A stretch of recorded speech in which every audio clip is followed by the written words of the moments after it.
You guys can now ask me about my crank hub. What is happening, guys? Welcome back to the channel. Welcome back to another video. Today we are talking about the topic, one of the hottest topics in the S55 F8X community, which is the crank hub. So this past week, we ended up doing the crank hub on my M4 GTS, which has 29,000 miles on it, over at CES Motorsports. There is a lot of information about this issue being overly hyped online. Some people believe it, some people don't. It really is an interesting topic, but today I'm gonna give you guys a little bit of my thoughts about it, why I went ahead and did it, and the exact crank hub that I ended up doing. The OEM crank hub in the S55 from BMW is a three-piece design that bolts directly onto your crankshaft via the crank bolt. The two gears on the crank hub use two different chains. The first and the smaller gear connects to the camshaft via timing chain, while the secondary larger gear connects to the vacuum pump and the oil pump with the oil pump chain. These three pieces in the hub are held in place by loaded torque through the crank bolt, as well as a small friction disc. If these three independent pieces were to ever spin freely, you would lose oil pressure and your engine would lose timing. This can occur when the crank bolt itself backs out enough to the point where it no longer is applying enough load to lock these gears to the crankshaft. So when I was researching getting into the S55 platform, I had already known that the crank hub was a thing that most people had talked about. Make sure if you get an S55, do that crank hub. And I think really the reason that the majority of people do this, including myself, is just out of prevention. I do agree with a lot of people that this whole issue has been a bit overly hyped online, like most things though. I mean, it's the internet. If one person has an issue, it catches steam in the forums or Facebook groups, YouTube, and then everyone starts to get concerned, and then you start to hear about a few more. But you also have to think about the fact that there are a ton of BMW S55s out there that have really high mileage, that have not experienced this crank hub issue. The whole spinning of the crank hub seems to be quite sporadic, and I think that the majority of the issue itself has to do with driver behaviors and these cars being tuned with very high horsepower. It seems to be that most people who are going for the higher horsepower just go ahead and take care of the crank hub immediately. So for me personally, when I was looking to get into the S55 platform, I already had budgeted for the crank hub. I knew that it was something that I was going to do just because I didn't want to roll the dice. I didn't want to play the game of, even if there is a small possibility that it could happen to my car, I just wanted to go ahead and take care of it so I never had to think about it or worry about it again. Then I could just drive the car and enjoy it. One thing I will say is, you know, if you've ever lost an engine before, it is an absolute tragic experience, and I wish it upon nobody. I don't want anyone to have to go through that. But the reality is, freak accidents do happen. And with the crank hub, you know, being as sporadic as the issue is, I just didn't want to roll that dice. It just seemed smarter for me on a car that's this expensive, this nice, to just spend the few $1,000s and take care of it. So I had already known that I was gonna do it, regardless of what other people thought about it, because once you do take care of the crank hub with a pinned crank hub, you're not gonna run into that issue. Now, like I was saying before, there are thousands of S55s out there that are on stock hubs that have not spun. They have high mileage, they're DCT, they're manual, they're tuned, they track them. This sort of issue is just one of those things that if you're that unlucky person, it can happen to you. So I wanna go ahead and say that this video is not, you know, to scare anyone. I'm not making this video so you go out and spend thousands of dollars with your local shop. This is just my personal experience. We're gonna talk a little bit about the cars, you know, that I have seen that have spun hubs. But the decision to go ahead and get the pinned hub on this car was an easy one for me. But this is basically why I decided to do it on my car. So my local shop that I go to is CES Motorsport here in Charlotte, North Carolina. They are the shop that I trust to work on my car, and I spend a lot of time there. I'm there basically every week, at least 2 or 3 days per week, and I get to see the majority, if not all, of the cars that come through for maintenance or modifications or dyno days, tuning, whatever it might be. And firsthand, I have seen 4 spun crank hubs. Now, the interesting thing about those cars is they were all different in terms of year, mileage, transmission, modifications. 2 of them were M2 competitions. One had higher mileage, it was tuned, it had a bunch of modifications, it was manual. The other M2 competition was a very, very low mileage M2 competition. It was manual, it wasn't tuned, it wasn't making high horsepower. It just happens sporadically to the person. I've also seen a couple of F80 M3s with spun hubs that came in, and those ones were actually DCT. One was stock and one had modifications on it as well as a tune. When I went to research this, a lot of people talked about, you know, the main factor being driver behavior. It seems to happen mostly on kickdowns. So those are just a few of the first-hand examples that I've seen.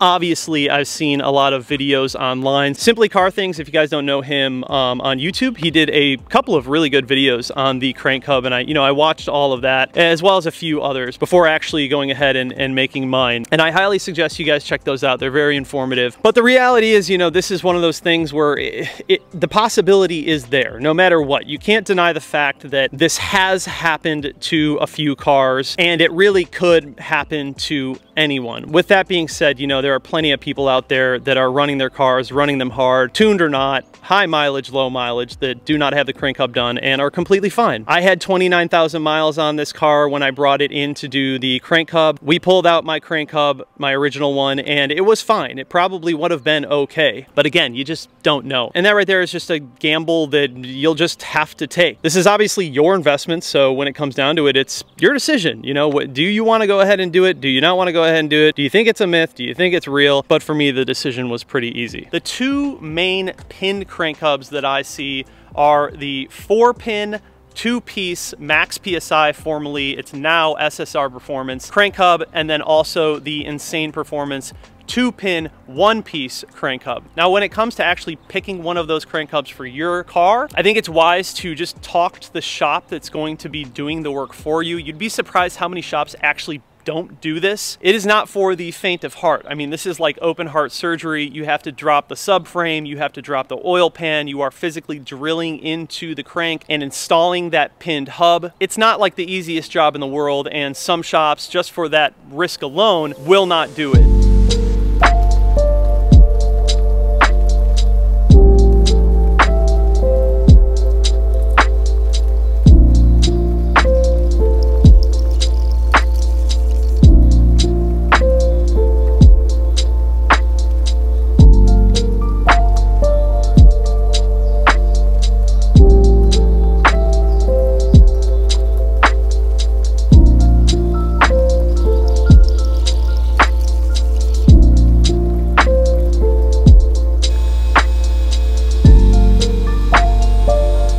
Pin is in. Time to put the oil pan back on and put everything back together. Clean up the oil pan, get it nice and clean for the new gasket. Subframe back up. Initial torque 100 Newton meters. Mark it for our angle torque. We go all the way around, meet up with the red lines we have marked, and the crank hub will be officially torqued on.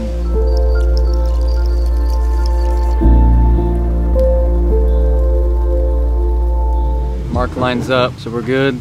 Front main seal will go in and close to being done. Crank bolt is torqued down there. Got our timing bridge on here that we haven't removed since the beginning. Got our Vanos hubs back on. Bolts, they're threaded in, they're not torqued yet. Timing chain tensioner is in. We line up the plate. There's 2 little dimples here and here that you line up with the Vanos hubs, and we'll torque our bolts for the final step. Spin the motor over and check it again, and it should be in time, and then valve cover goes back on and put oil in it, and should be good to crank.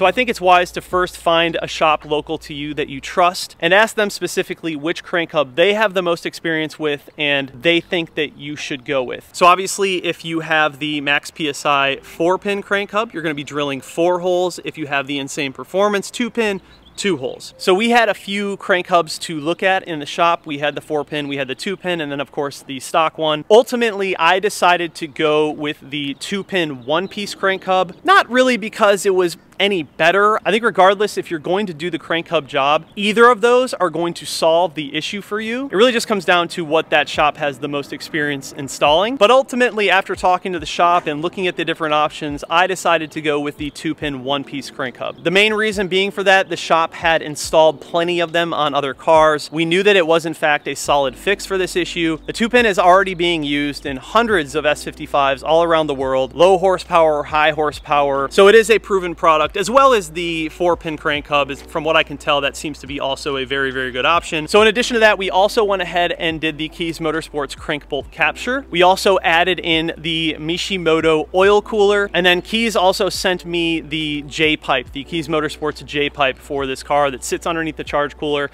and goes into your intake manifold. Furthermore, while you're doing this, it's a good opportunity to just go ahead and knock out all of the maintenance that you need to on the car. We did spark plugs, obviously new oil. I went with liquid moly 5W30, and being that this is such an in-depth install with the crank hub, you need to take so many things apart. Your valve cover needs to come off, your oil pan needs to drop, all of those gaskets are going to be replaced with new gaskets. So really the M4 just got a full refresh in addition to getting the crank hub fix done. I think the other thing that a lot of people talk about, you know, is the cost of the crank hub fix. It really does seem to vary. I've seen people who spend a couple of $1,000s. I've seen people spend upwards of $4,500, $5,000. Just depends on where you live, how much the parts are costing at that moment, and what that shop's labor rate is. But in terms to get the job done, it took about 2 days total from start to finish, and it was a pretty seamless process. So I will say, you know, even when I first bought this car, it was always in the back of my head that could happen. I could spin that up. We've seen cars with extremely low miles, like under 10,000 miles, that have spun hubs. And even though, you know, the chances of it happening were probably very, very low, especially when I just first bought this car and was driving it the way I was, there's no denying that it was in the back of my head. I do see a lot of people online who talk about how this is like a cash grab from shops. I like to think that, you know, shops aren't out here to just burn people and take their money. Obviously, you know, a few bad shops kind of ruin the reputation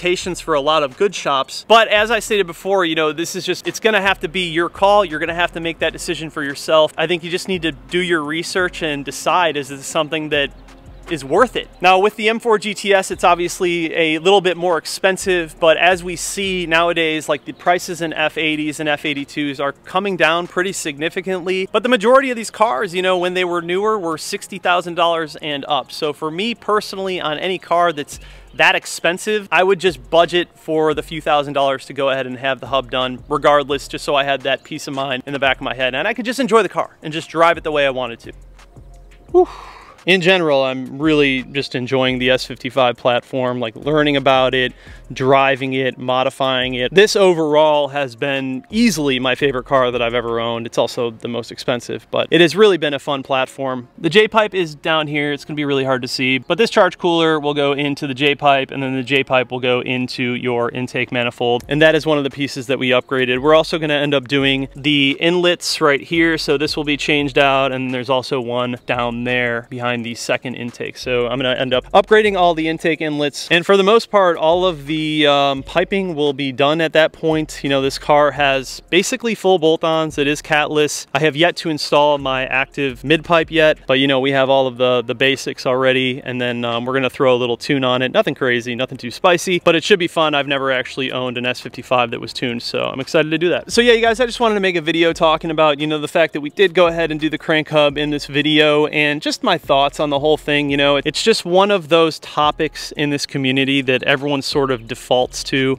when it comes to the S55. The first thing out of the majority of people's mouths are, well, did you do the crank hub? And I definitely think that people are a bit over dramatic about it online, but again, you know, that's the internet. Like, one person has a problem, it kind of snowballs, other people see it, it gains popularity, and it just becomes something that everyone thinks they need to do immediately or their car is going to blow up. I definitely don't think that's the case. From everything I've learned, it has a lot to do with the way that people drive their cars. And then obviously, you know, if you're shooting for the moon with high horsepower, it's just wise to go ahead and do it. I think when it comes down to it, the facts are some cars have experienced that issue of the crank hub spinning, and while it might not be all of them, sort of like an insurance policy, I would hate for it to actually have happened to me, so it just made sense to pay the money and handle it. It's not like it's $10,000, it's not a massive investment, it's a couple of days with the car being down and a few $1,000s, and you're good, you don't have to worry about it anymore. So that has personally been my experience with the crank hub on the S55s. You know, I've seen a few cases of it in person, I've seen a lot of cases of it online, but then again, I've seen a lot of people who are just running their cars at high mileage, different transmissions, different tunes, stock, low horsepower, high horsepower, and they've had zero issues. I think it's just a gamble, and that more than likely is why BMW didn't